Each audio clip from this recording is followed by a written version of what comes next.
नमस्कार श्रोते हो, दीपक रगे कथाकथन चॅनलवर तुम्हा सगळ्यांचं मनापासून स्वागत आणि विनंती की तुम्ही जर अजूनपर्यंत चॅनल सबस्क्राईब केलं नसेल, तुमच्याकडनं चॅनल सबस्क्राईब करायचं चुकून राहून गेलं असेल तर प्लीज चॅनल सबस्क्राईब करा.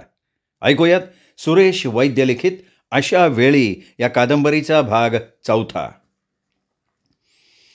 कानापाशी झालेल्या नाजूक किणकिणाटानं इराला जाग आली. झटकन डोक्याखालचा हात काढून तिने मनगटावरच्या घड्याळात बघितलं. 8 वाजले होते.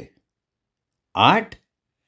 क्षणात उठून तिने खिडकीवरचा चष्मा घेऊन लावला आणि परत घड्याळात बघितलं तर खरंच 8च वाजलेले होते. इरानं कपाळाला हात लावला. रात्री डोळ्यांवर आलेल्या प्रचंड झोपेनं असा दगा दिलेला होता. 7च्या ऐवजी चुकून तिने 8चा गजर लावलेला होता. आता झटपट सगळं आवरून पळायला हवं होतं. खिडकीवरचा पडदा सरकवून खिडकी उघडून तिने बाहेर बघितलं. वातावरण काहीतरी वेगळंच दाटल्यासारखं झालं होतं. काळपट्ट झालेल्या आकाशात स्वच्छपणा नव्हता. हिवाळ्याचे दिवस असले म्हणून काय झालं, तसं प्रसन्न असतं. पण बाहेर बघताना काहीतरी विचित्र अंधारल्यासारखं जाणवत होतं. चटकन बेडवरनं उतरून ती सुटकेसपाशी गेली. वातावरणासंबंधी विचार करत बसण्याची ही वेळ नव्हती. तो विचार सावकाश करता आला असता. तिने ब्रश आणि पेस्ट काढली.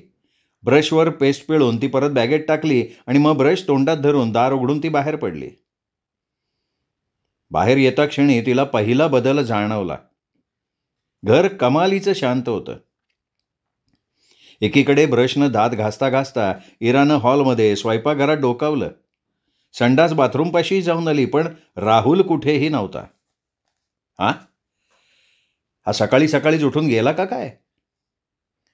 इराच्या डोक्यात आपण घराची जबाबदारी घेणार नाही असं आपण काल ठणकावून सांगितल्यानं तर हा असा सकाळी आपल्याला न सांगता गेला तर नसेल. घाईघाईनं दात घासून इरा बाथरूममध्ये गेली. तोंड स्वच्छ धुवून ती बाहेर आली. बेडरूममध्ये जाऊन ब्रश बॅगेत टाकून आणि टॉवेलनं तोंड पुसून ती परत हॉलमध्ये आली. काल तिने बघितला तसाच हॉल व्यवस्थित होता. एखादा माणूस इथे झोपला असेल असं वाटणारी एकही खूण तिथे नव्हती. हा प्राणी गेला का काय? का रात्रभर हा झोपलाच नाहीये? अस्वस्थपणे केसातनं हात फिरवत इरा क्षणभर तिथेच उभी होती. अचानक वाऱ्याच्या झोतानं पुढचं दार उघडलं गेलं. इरा भरभर दाराच्या दिशेनं गेली. बाहेर जाऊन तिने बघितलं, बाहेरही सामसूम होती. फाटक उघडच होतं. काय माणूस आहे? कधी नव्हे ते इराला राग आला. खुशाल आपलं दार उघडं टाकून आपल्याला एकटं टाकून गेला की हा? काही सांगून वगैरे जायची पद्धत आहे का नाही? पण पुढच्या क्षणी त्या विचारातला फोलपणा तिला जाणवला. सांगून कसा जाणार? त्याला चोरासारखं सगळी जबाबदारी आपल्याच अंगावर टाकून पळून जायचं होतं ना. दार लावून इरा आत आली. मग तिला अचानक काय वाटलं कोण जाणे. ती मागच्या दाराकडे गेली. दार उघडून तिने बाहेर बघितलं आणि मग एक सुटकेचा श्वास टाकला. राहुल गेलेला दिसत नव्हता. मागच्या आवारात आकाशी रंगाची एक फियाट उभी होती आणि ही नक्कीच त्याची गाडी होती. इरानं गाडीभोवती चक्कर मारली. दारं खिडक्या बंद केलेल्या होत्या. काही का असेना राहुल अजून इथेच आहे या कल्पनेनं तिला बरं वाटलं. तिला वाटलं तसा तो पळून वगैरे गेलेला नव्हता, हे काही कमी नव्हतं. कदाचित तो सकाळी फिरायला वगैरे गेलेला असणार. विचार करायला लागल्यावर इराला हीच शक्यता पटली. हुरूप येऊन तिने आजूबाजूला नजर टाकली. काल तिला वाटलं तशी किनारपट्टी जवळ नव्हती, पण अगदीच लांबही नव्हती. दृष्टीच्या टप्प्यात निळ्याशार पाण्याची पट्टी येत होती आणि एवढ्या लांबूनही त्यातली खळबळ तिला दिसत होती. मागच्या आवारालाही कुंपण होतं आणि इथेही लोखंडी फाटक होतं. त्या फाटकाच्या बाहेरनं जी पाऊलवाट गेली होती तीच उजव्या बाजूनं बंगल्याला वळसा घेऊन ती ज्या वाटेनं आली होती त्या वाटेला मिळालेली होती. आणि बहुतेक याच वाटेनं राहुल गाडी घेऊन आला होता. बहुतेक कसलं नक्कीच. आपलं निरीक्षण संपवून इरा परत आत आली. खरं म्हणजे आंघोळीच्या आधी तिला चहा लागायचा, पण या स्टोवशी झटापट करण्यापेक्षा जाता जाता वाटेत कुठेतरी चहा घ्यावा असं तिने ठरवलं. आपलं सगळं आटोपून आंघोळ वगैरे करून ती परत बेडरूममध्ये आली.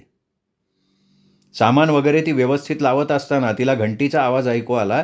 पटकन सुटकेस बंद करून इरा दाराकडे धावली. दार उघडून तिने बघितलं, हातात 2 मोठ्या पिशव्या घेऊन राहुल उभा होता. नुकतीच आंघोळ झाल्यामुळे ताज्या दिसणाऱ्या तिच्या चेहऱ्याकडे बघत तो म्हणाला, गुड मॉर्निंग. त्याला उलट अभिवादन करण्याच्या भानगडीत न पडता तिने बाजूला सरकून त्याला आत यायला वाट करून दिली आणि तो आत येताच दार लावून टाकलं. काहीसं खाली वाकून गालिच्यावर आपल्या हातातल्या जड पिशव्या ठेवणाऱ्या राहुलकडे तिने बघितलं. पांढऱ्या शॉर्ट्समधनं त्याच्या मांड्यांचे स्नायू चपळपणे हलताना दिसत होते. त्याची शरीरयष्टी शिडशिडीत असली तरी त्याच्या अंगात ताकद व्यवस्थित आहे हे त्याच्या आत्ताच्या पोशाखावरनं इराला स्पष्टपणे जाणवलं. पिशव्या ठेवून तो खुर्चीत बसला. मग आपल्या अंगातलं गडद निळ्या रंगाचं स्पोर्ट्स जॅकेट काढून तो वाकून पायातले मोजे आणि कॅनव्हासचे बूट उतरवायला लागला. तुम्हाला सकाळी उठून फिरायला जायचं होतं तर मला सांगून तरी जायचं ना. कपाळाला सूक्ष्म आठी पाडत इरा म्हणाली. पायातला मोजा उतरवता उतरवता राहुल थबकला. तिच्याकडे वर बघत म्हणला, पण मी फिरायला गेलो होतो हे तुम्ही कशावरनं म्हणताय? त्यात काय विशेष आहे? सकाळी सकाळी माणूस आणखीन कशासाठी जातो? अरे वा, बऱ्याच गोष्टी आहेत की. दोन्ही मोजे बुटात सरकवून राहुलनं बूट खुर्चीखाली सरकवले. मग हात झाडत तो म्हणाला, या पिशव्यांवरनं तरी तुम्हाला कळायला हवं होतं. एनिवे, बाहेर जाण्यापूर्वी मी तुमच्या दारावर इतक्या थापा मारल्या, हाका मारल्या, पण तुमच्याकडनं काहीही प्रतिसाद मिळाला नाही. तेव्हा तुम्हाला चांगलीच गाढ झोप लागली आहे असं मला वाटलं आणि म्हणून मग मी तुम्हाला उठवलं नाही. परत तुम्हाला चांगल्या झोपेतून उठवलं असा माझ्यावर शिक्का बसायला नको. त्याच्या बोलण्यावर इरा काहीशी ओशाळली आणि म्हणाली, मला आधीच उठायला उशीर झाला. भराभर सगळं आवरून मला निघायचं होतं, पण बाहेर येऊन बघते तर तुम्ही दिसला नाहीत. मला वाटलं. वाक्य अर्धवट सोडून ती गप्प बसली. की हा न सांगता निघून गेला असंच ना? राहुल काहीसा हसत म्हणाला. तुम्ही घाबरला तर नाहीत ना? चे घाबरायचे काय त्यात? मला फक्त एवढंच वाटलं की तुम्ही मला न सांगता निघून गेलात. मग तिने पिशव्यांकडे बघितलं. वरच्यावर तिला बटाटे आणि काही खोकी दिसली. त्याकडे बघत ती म्हणाली, तुम्ही इथे राहणार आहात? फक्त मीच नाही, तुम्ही सुद्धा. स्थिरपणे तिच्याकडे बघत तो म्हणाला. मी? मला वाटतं आपलं कालच या संबंधानं बोलणं झालंय. सुदैवानं माझी स्मरणशक्ती चांगली असल्यामुळे मला ते आठवतंय. राहुल काहीसा तडकून म्हणाला. इराच्या ते अतिशांतपणानं नाही म्हटलं तरी त्याला रागवायला होत होतं. मला आणि तुम्हाला इथे कमीत कमी 4-5 दिवस तरी राहावं लागणार आहे. का? इरानं विचारलं, पण यावेळेला तिच्या आवाजात आश्चर्याची छटा होती. त्याचं कारण असं आहे, आज सकाळी नेहमीप्रमाणे मी माझा ट्रान्झिस्टर सकाळच्या बातम्या ऐकण्यासाठी लावला तर असं कळालं की हिंदी महासागरावरून किनारपट्टीकडे चक्रीवादळ सरकतंय आणि येत्या काही तासात त्याचा तडाखा या प्रदेशाला बसणार आहे. त्यामुळे विमान, रेल्वे, बस या सगळ्या वाहतुकीच्या सोयी बंद आहेत. कोळ्यांना सुद्धा सावधानतेचा इशारा दिला आहे. अरे बापरे, मग? न राहून इराच्या तोंडून उत्स्फूर्तपणे प्रश्न बाहेर पडला. मग काय? बातमी समजल्यावर लगेच त्याची शहानिशा करण्यासाठी मी बाहेर पडलो. गावात चक्कर मारून चौकशी केली तर कळालं की बातमी खरी आहे. म्हणून मग 4-5 दिवस पुरेल एवढं सामान खरेदी करून आलो. घरात आहे ते पुरलं असतंच असं नाही. शिवाय सगळ्यात महत्त्वाचं म्हणजे साखर आणायला हवी होती ना, ती कमी पडून चालली नसती. शेवटचं वाक्य राहुल मिश्किलपणे म्हणाला होता, पण इरा त्यावर काही बोलली नाही. नवीनच उद्भवलेल्या या परिस्थितीचा विचार करण्यात ती गुंतली होती. सकाळी बाहेर बघताना आपल्याला का विचित्र अंधारल्यासारखं वाटत होतं ते तिला आत्ता कळलं आणि त्यामुळेच तिचा राहुलवर ताबडतोब विश्वास बसलेला होता. इरा गप्प बसलेली बघताच राहुल म्हणाला, तुम्ही विचारात पडणं स्वाभाविक आहे. असं एका घरात एका तरुणाबरोबर 4-5 दिवस राहायचं म्हणजे नॉट अ जोक. राहुलचं बोलणं ऐकताच इरानं त्याच्याकडे बघितलं. काय? तुम्ही मला काय करणार आहात? तिच्या रोखठोक प्रश्नानं तो एकदम गडबडला. नाही नाही, तसं नाही, तुम्हाला संकोच वाटणं साहजिक आहे असं म्हणायचं होतं मला. अमेरिकेत असे प्रकार घडत नाहीत. तसं नाही हो, अमेरिकेची गोष्ट वेगळी आहे, इथली गोष्ट वेगळी आहे. तुम्ही कुठल्या काळात वावरता हो? इरानं अगदी शांतपणे विचारलं. बघा, पाश्चात्यांच्या नाही का अजूनही भारताबद्दल अनेक गैरसमजुती आहेत की इथल्या रस्त्यांवरनं वाघ, सिंह, साप हिंडत असतात. इथली लोक जंगली रानटी असतात. अणुविज्ञानासारख्या क्षेत्रात प्रगती करत असूनही भारताबद्दल सर्वसामान्य पाश्चात्य लोकांच्या ह्या समजुती आहेत आणि तुम्ही सुद्धा त्याच भूमिकेतनं बोलताय. भारतातल्या मुलींबद्दल तुमची काय कल्पना आहे? मुली शिकतायत, स्वतंत्र होत आहेत, नव्या नव्या क्षेत्रात जात आहेत. अशा वेळेला पुरुषांचा त्यांना सातत्यानं सहवास घडतो. त्यात नवीन काय आहे? परपुरुषाची सावली पडणं म्हणजे सुद्धा पाप, ह्या समजुतीचा काळ आता गेलाय. एकमेकांच्या बरोबरीनं प्रगती करायला हवी का नको? शिवाय तुमच्याबरोबर इथे राहण्यात मला संकोच का वाटावा? नाही, संकोच असं नाही, पण मला तर खरं भीती म्हणायचं होतं. राहुल चाचरत म्हणाला. इराच्या सडेतोड बोलण्यानं नाही म्हटलं तरी तो सटपटला होता.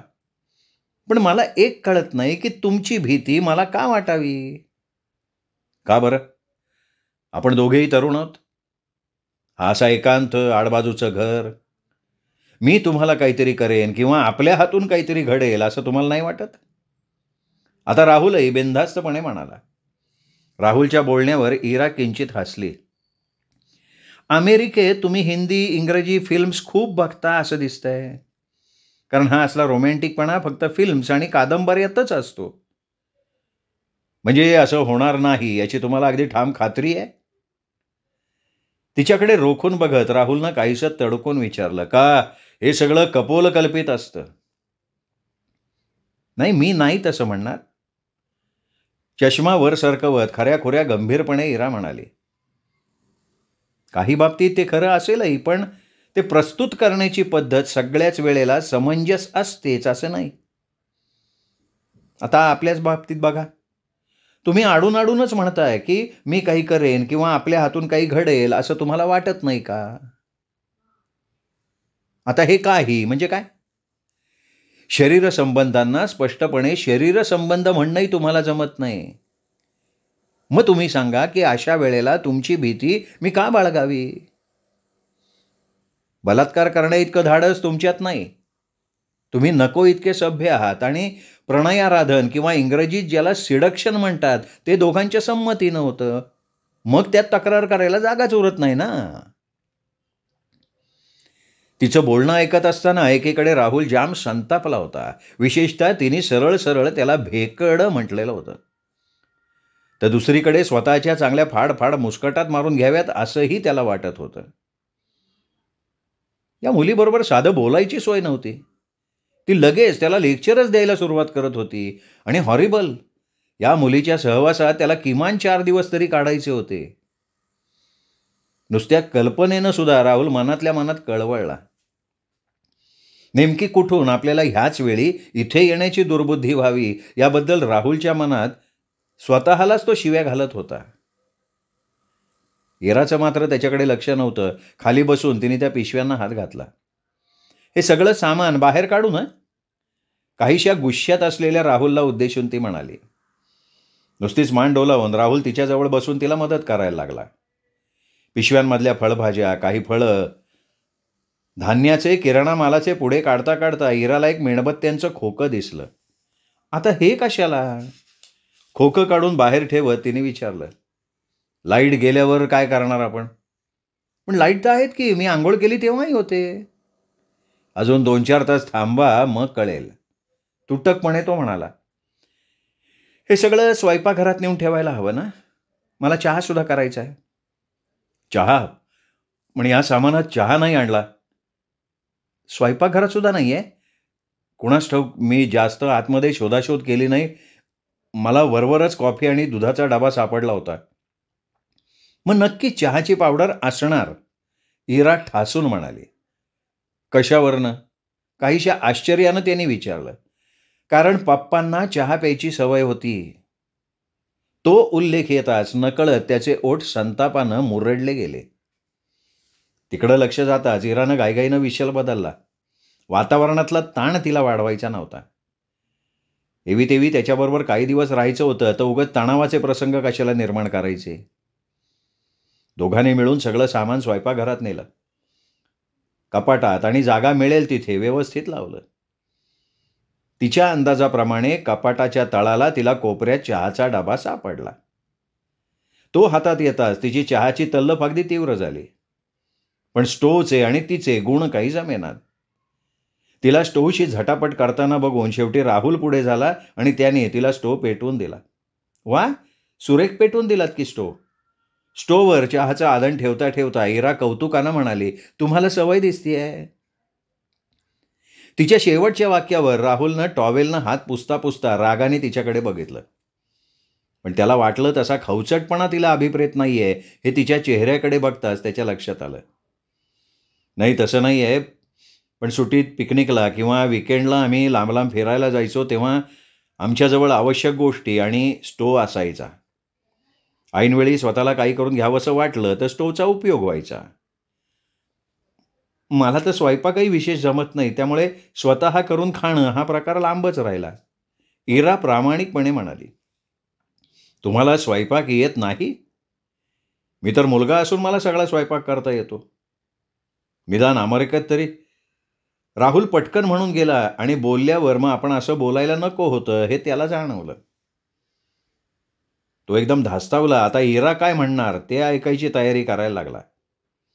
पण त्याच्या अंदाजाप्रमाणे तिने त्याला लांबलचक लेक्चर देऊन पिळलं नाही. ती अगदी साधेपणानं म्हणाली, माणूस म्हणून काही गोष्टी मला आल्या नाहीत ना, तर त्याचं मला जरूर वैषम्य वाटतं, पण एक मुलगी म्हणून मला स्वयंपाक आला पाहिजे असं नाही वाटत मला.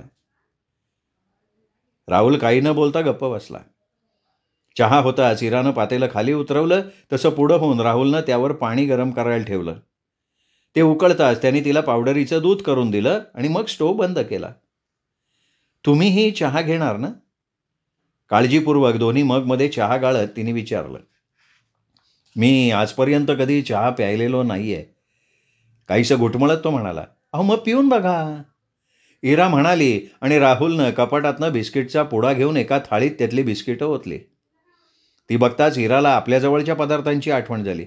अरे 1 मिनिट हां, असं म्हणत ती बेडरूममध्ये अदृश्य झाली.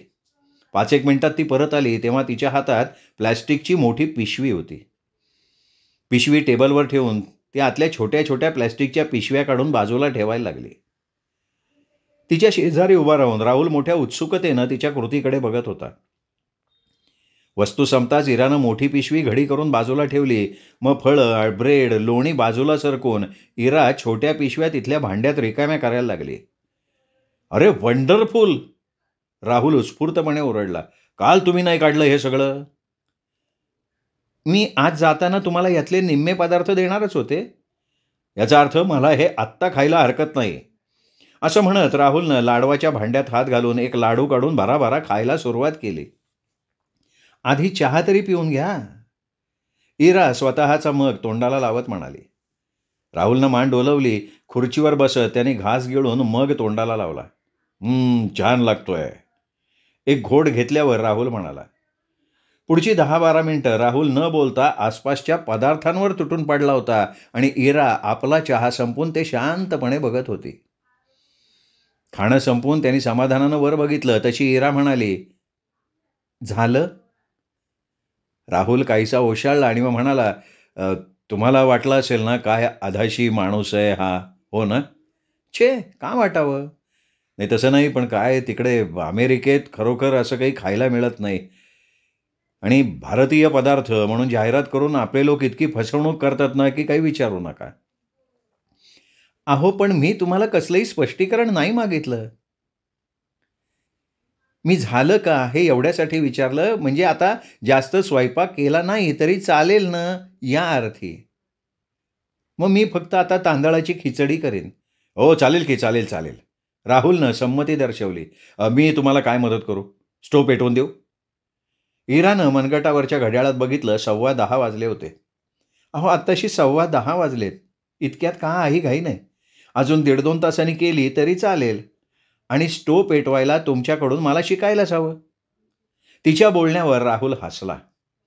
इराला त्याचं हसणं विलक्षण आवडून गेलं.